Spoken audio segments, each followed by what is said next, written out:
Welcome to episode 7 of the Hit Your Target podcast, where we explore the moments, tools, and mindsets that empower people to thrive. Today's guest is someone who has truly mastered the art of inspiring transformation in others. Lisa Brice brings over 30 years of experience as an Equine Learning Specialist, Master NLP Trainer, and an international trainer and coach. Lisa's passion for unlocking human potential and creating impactful learning experiences shines in everything she does. From pioneering Equine Assisted Learning in the UK with her groundbreaking Horses for Courses programme, to delivering thought-provoking, results-driven training, Lisa has built an incredible reputation for empowering individuals, teams and organisations. Lisa was actually my coach when I trained in NLP and has been the inspiration behind my coaching journey. Her depth of knowledge and unique approach left such a lasting impression on me. I'm thrilled to have her on the podcast today. We're diving into some truly fascinating topics, including the neurological levels of change, a framework that helps us understand the layers of transformation, and the profound human need for connection. Get ready to hear Lisa's insights on how we create lasting change, not just for ourselves, but for the people we lead and the teams we work with. So grab a cup of tea or coffee, settle in, and let's jump into this incredible conversation with Lisa. Hey Lisa, thank you for joining me on the podcast today. And I'm super excited to talk to you because you have been the inspiration behind my entire journey of NLP. So for the listeners out there, you're just amazing at what you do. And to blend that with what you do with the horses as well, I just find phenomenal. What I'm interested in is what's the target that you feel you've hit over your career, whether personally or professionally? What springs to mind for you? Well, there's been a few. I think probably the thing that I'm most proud of was when I set up my Horses for Courses business, which was back in 2002 now. So quite a lot of years, 22 years. So yeah, I'm really happy to kind of share that journey and what kind of led to it, and tell you a little bit about how it's still an ongoing passion for me. So yeah Definitely. And I'd love to know a bit more about that because I think for you setting that up at that time, like you say, it was quite a new thing, I imagine. Yeah, I think there were 3 other companies in the UK that were doing it, and I didn't intend to set it up as a business. I'd found myself in Canada with my mother on a ranch with a barefoot farrier and a natural horseman. And I watched him work with the horses, and it was just, it literally blew my mind, because I'd been brought up and sort of British Horse Society riding instructor. I'd ridden since I was 2. I was, what I would call very traditional. I think I was very empathetic, but the British Horse Society has a way of teaching, and certainly the qualifications and the training that I did was, not alternative, I suppose. And then we were on this ranch in Canada, and I watched Lane work with these horses in a way that I'd just never seen before. It literally blew my mind. It was like, oh my goodness, how is he doing this? So he had them moving around a round pen, an enclosed sort of circular area, and then they were coming up and putting their foot on a tripod, and he was trimming their feet, and then they'd leave when they wanted to leave, and he'd move them around a bit, and they'd come up and put their foot on the tripod. And I literally watched him for 8 hours with my mouth open going, oh, I can't believe it. Like, how is he doing what he's doing? And that started a love affair with natural horsemanship and his form of what he called horse whispering. So I trained, was there for like 2 weeks, watched him, and he kind of let me have a bit of a go and a bit of a play. And then I went back the next year and did some more training with him, ended up buying a horse out in Canada, kept him in Canada, which is mad when you live in the UK. And then was flying back out and forth and training with Lane to learn this form of natural horsemanship, which he'd trained and learned from a number of different people, and then had kind of developed his own style. But primarily he was an associate of a horse whisperer called Chris Irwin that is still working magic round the world. He's an amazing horseman. And then in Canada, they used natural horsemanship and this form of communication to teach head teachers, rehabilitate prison offenders, use it in leadership development. And I was like, wow, never heard of that. And then I came home after one of my trips and went, I think I might do that. And so started to do a bit of research in the UK, and there wasn't really anyone else doing it. I had a look. I think I found like 3 people, but it was all very new and not really kind of accepted as a form of leadership development. So I then decided that I wanted to incorporate it into my learning and development business, and I'd started my NLP journey, so I could see lots of parallels between that form of horse whispering and NLP. So I started kind of training in it and practicing it. I invited Lane and his wife Margie over for a week and got some of my clients together, and we ran, I think, 3 programs in the week, and then a Saturday with my learning training network group, and kind of just pulled a program together. And then they went back off to Canada, and I'm like, right, okay, now I've got a business. What am I going to do with it? And yeah, there was a lot of closed doors. There was a lot of things that I hadn't got, I didn't know how to do. And eventually, I have my Horses for Courses business. I've trademarked the name, which was a miracle. I couldn't believe nobody trademarked the name. So I've had that now, I think, 22 years, something like that. Wow. I mean, your reputation goes before you now, so you don't even need to work at it. But that must have been hard back then. And I want to touch on, so I, as you well know, during this podcast, I try and understand the neurological levels of change. So what's the difference to someone actually hitting their target, which, you inspired me to do. So you know this better than anyone. But what were the kind of beliefs that you had to have at that time? Well, it's really interesting because part of the setting up of the business, I had an NLP coach, and we must have spent 6 months walking up and down the neurological levels going, I haven't got that bit. Okay, what do I need to do to get that bit? I haven't got that bit. What do I need to do to get that bit? What do I need to do to get that bit? So that was a really interesting journey for me. So I think I had a real sense of purpose. So I knew what I wanted to do and what I thought it would do for me, what I thought it would do for the horses, and what potential I thought it would have for the client. So I was really clear on my mission, on what I wanted it to be, and I'm very passionate about raising awareness around how being empathetic with horses, animals, people actually was a congruent way of leading, and that it didn't need to be about dominance and submission. It could be about collaboration and mutuality and respect and win-win. And so I was really clear about that.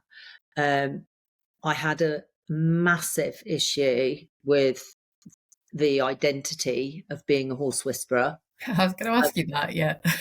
First, no, I couldn't say the words.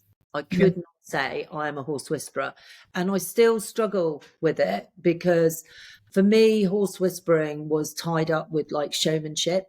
So it was the likes of Monty Roberts or Pirelli hiring out a big stadium, bringing horses in, fixing them. And of course they don't, because it's about the horse's relationship with the owner.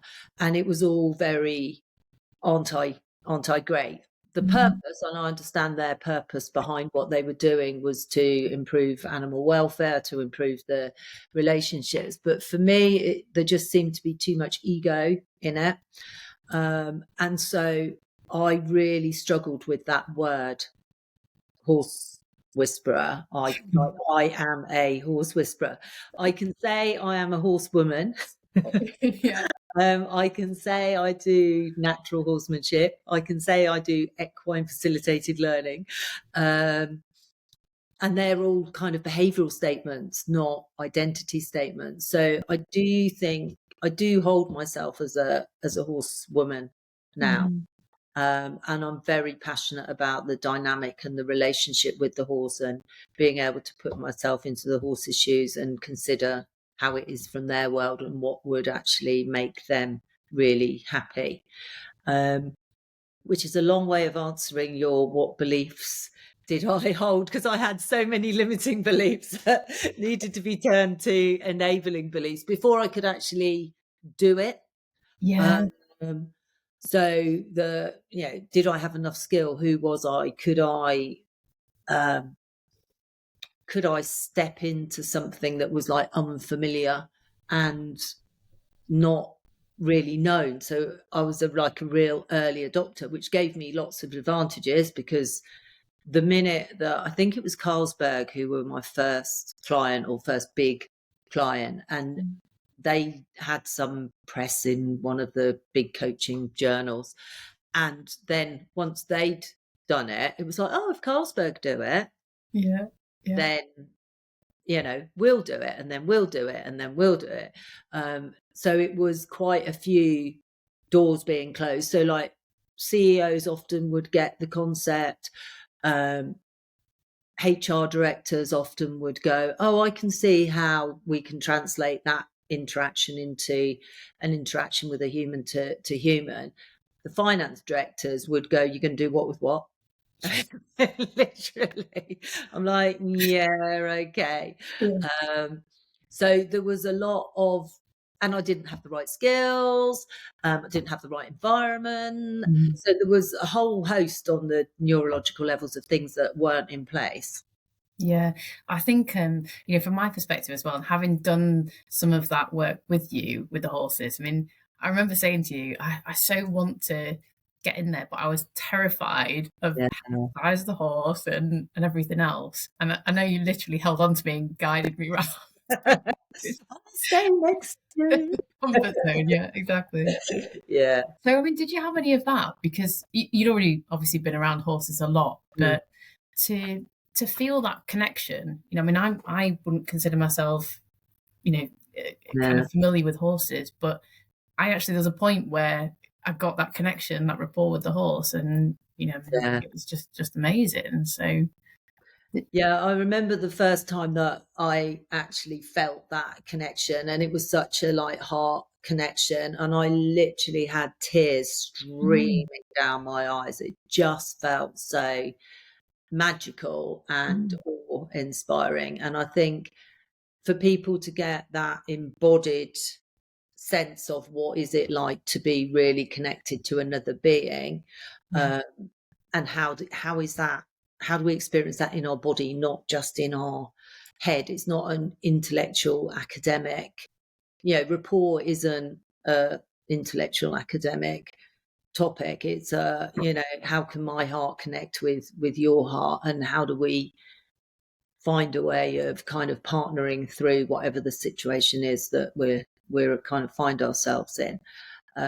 So yeah, I certainly was never scared, because I've been around horses since I was 2, and I've trained with them and those sorts of things, and I know how to read the body language. What I got certainly from Lane and the subsequent training that I did was the subtleties of reading the body language, so that it's become easier and easier over the years to get a sense of how the horse is, and whether something's working for them or whether it's not working for them. And I think for me, I was really, I took a long time to find a way of crafting my programs so that they worked for the horses and that the horses had a good time. I did go off and go on another couple of programs after I'd set up and got going. And for me, I had a bit of a value conflict. I didn't feel like it worked for the horses. So I really have kind of wound my own path and gone, no, that bit's not for me. Yeah, I'll do that.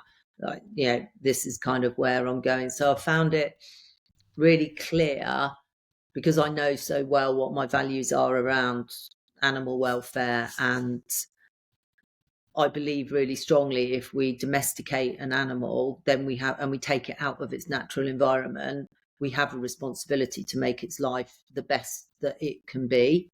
And so everything about the way that I keep my horses and I work with my horses is in their best interest, as far as I can and as far as I know right now. And tomorrow I might learn something new, and then I'll add that to my repertoire. The way we kept our ponies when we were children, we didn't have acupuncturists and massages, and they didn't have physio, and they, the saddle fitter, you learned how to fit your saddle at Pony Club camp. Now I have a saddle fitter every 6 weeks. The level of technology and things that we've learned is just gone from strength to strength. So and I think it's connecting that. I don't know, that there's nothing else that's quite like it, because we live in a world of AI. So AI takes over everything. We're always looking for shortcuts, and actually when you've got that that raw connection with the animal, like you say, I actually found it really emotional, because that's what we're missing, I feel, in today's world.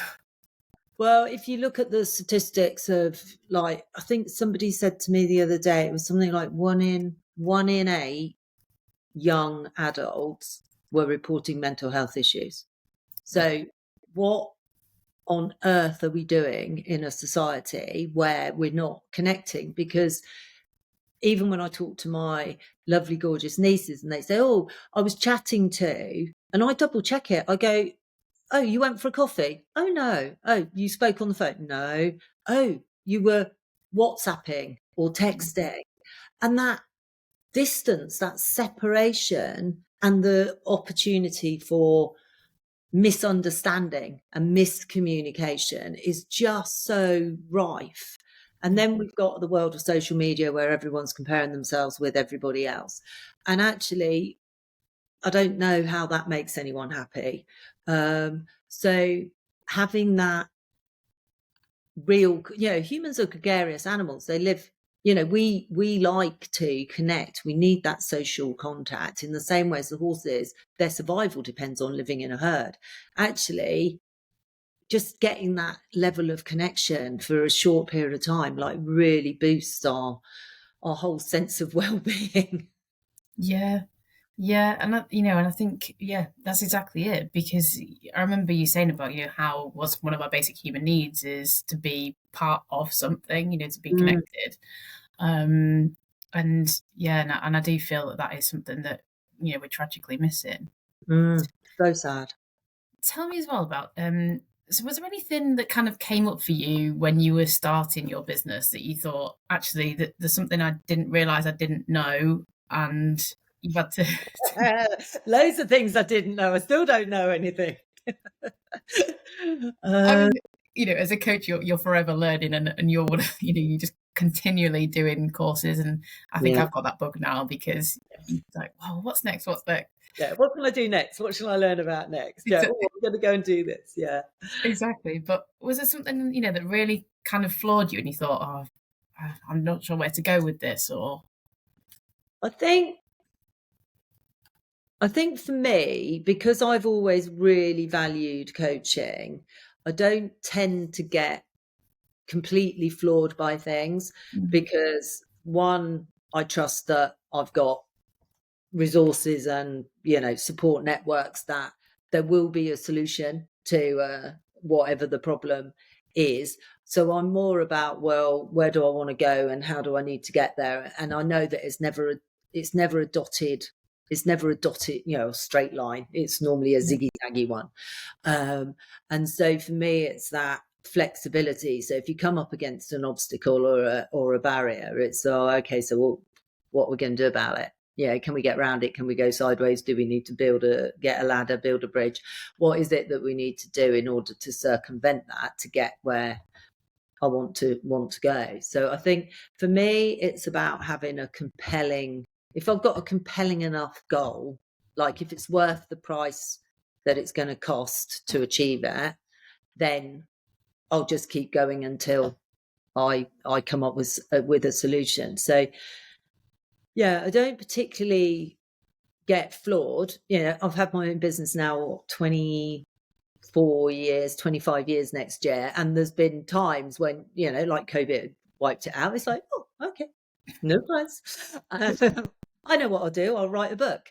Then so there's like, I always think like out of adversity there can always be something positive. So I am optimistic by nature, and I think certainly with like the NLP that I've been doing, I just believe that there's a solution to every problem. So something will happen, and if something happens and it appears to be terrible, and that does happen, things have happened in my life, things have happened in lots of my friends' lives.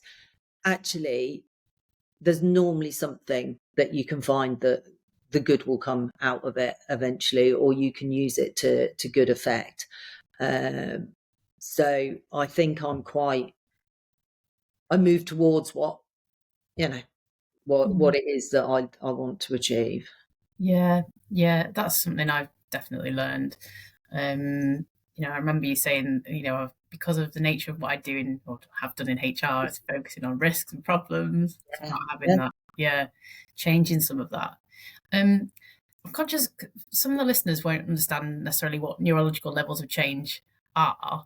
Mm-hmm. So would you be able to just kind of just in a summary explain how you used that at the beginning of your journey, and how we can't solve a problem at the level that we think it's at? Yeah, for sure. So it's basically a series of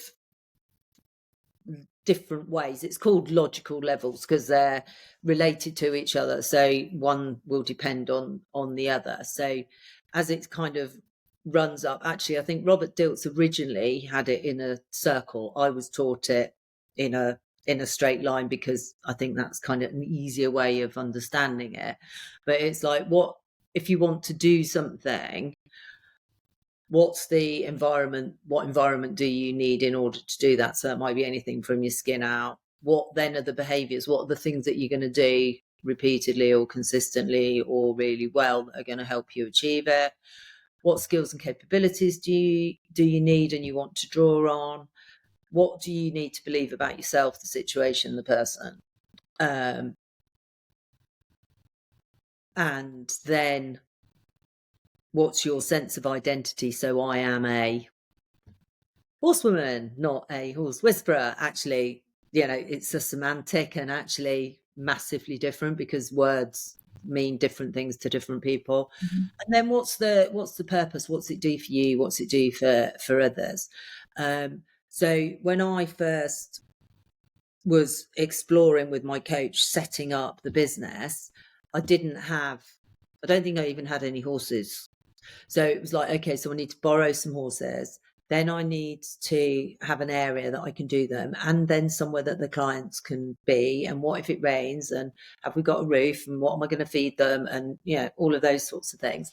And then it was like, well, what are the behaviors? What actually are we going to teach? What are the learning outcomes? What people don't come to me because they want to learn to interact and engage with their horse. It's what's relevant to interactions and engagements with colleagues, teams, personal dynamics, relationships.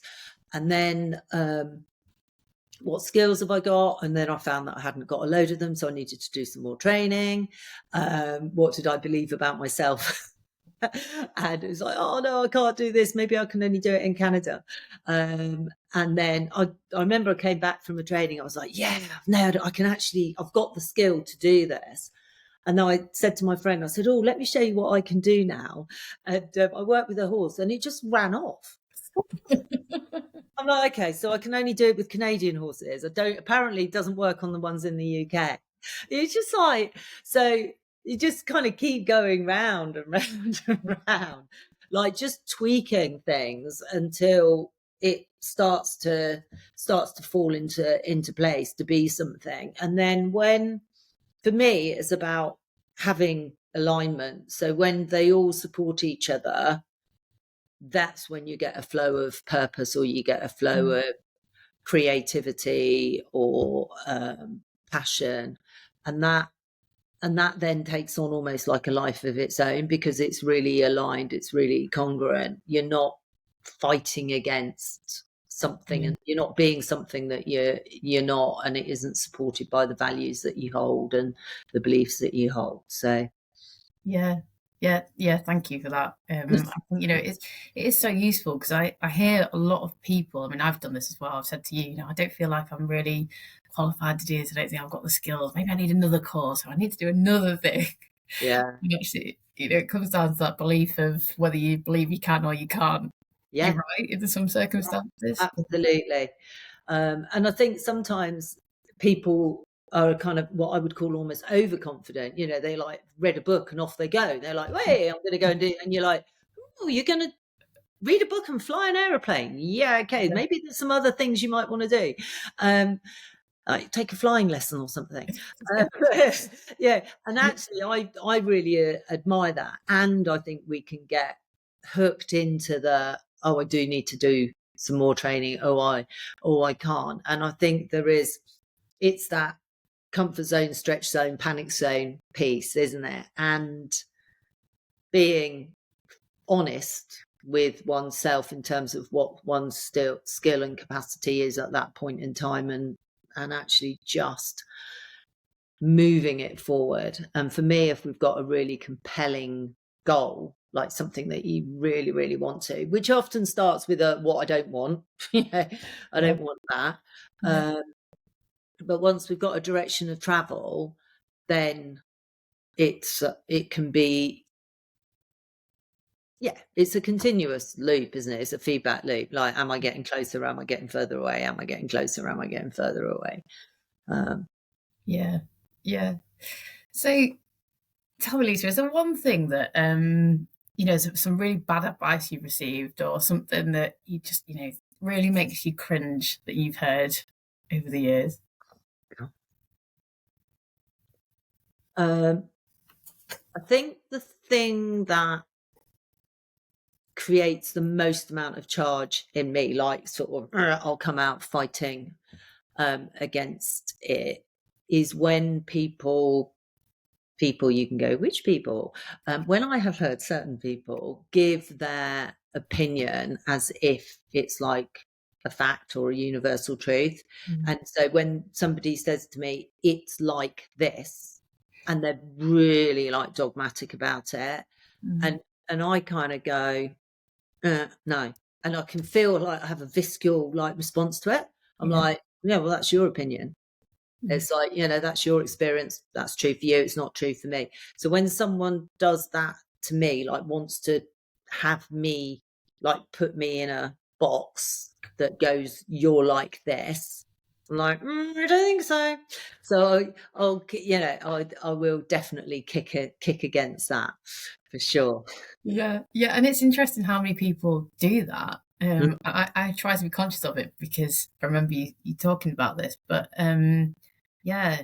we all have that tendency to say, I mean, that's another thing. So I say on this podcast, I've realized I say thousands of times. But how? How do you know? You don't know, because you haven't said yet. And it is, it is crazy, because of course we're talking from our experience. I think the piece, and linking back to the horses piece, is we can talk from our experience, and actually if we go and put ourselves in someone else's shoes and view the world from their perspective and with that from their experience, actually it looks very different. Yeah. And so that assumption that our little map or model of the world is the only one is not, I just don't think it's valid. I think everybody's been brought up differently. They've had different experiences. They've met different people. They filter information differently. We're all totally unique. And so, of course, our experience is going to be different than somebody else's. And that's okay. Yeah. Yeah. Amazing. Well, there's so many gems in there. And I just want to finalize by saying, if there's someone listening now that's feeling stuck, what advice would you give them to get unstuck? Get themselves a really good coach. I would say get really clear about what they want and why they want it. And if they can do that, then it becomes a compelling goal, and that can create momentum and impetus to move towards, and a whole load of other things that a coach potentially would help and support them to do. Yeah. Amazing. So yeah, thank you once again. How can people reach out to you if someone's interested in doing an NLP course, or because you train and you have so many different courses, so how can what's the best way to then contact you? Probably just through my website, lisabrice.co.uk. That's easiest. It's got contact details and programs and things on it, so yeah. Amazing. Thank you. And I will put those in the show notes as well. So yeah, thank you once again, Lisa. It's been amazing talking to you. Brilliant. Lovely to talk to you too, Laura. If you enjoyed this episode, please take a moment to rate the show or leave a comment. It really helps us reach more people. And don't forget to share it with anyone else who could use a little motivation today. Have a fantastic day and make sure you hit your targets.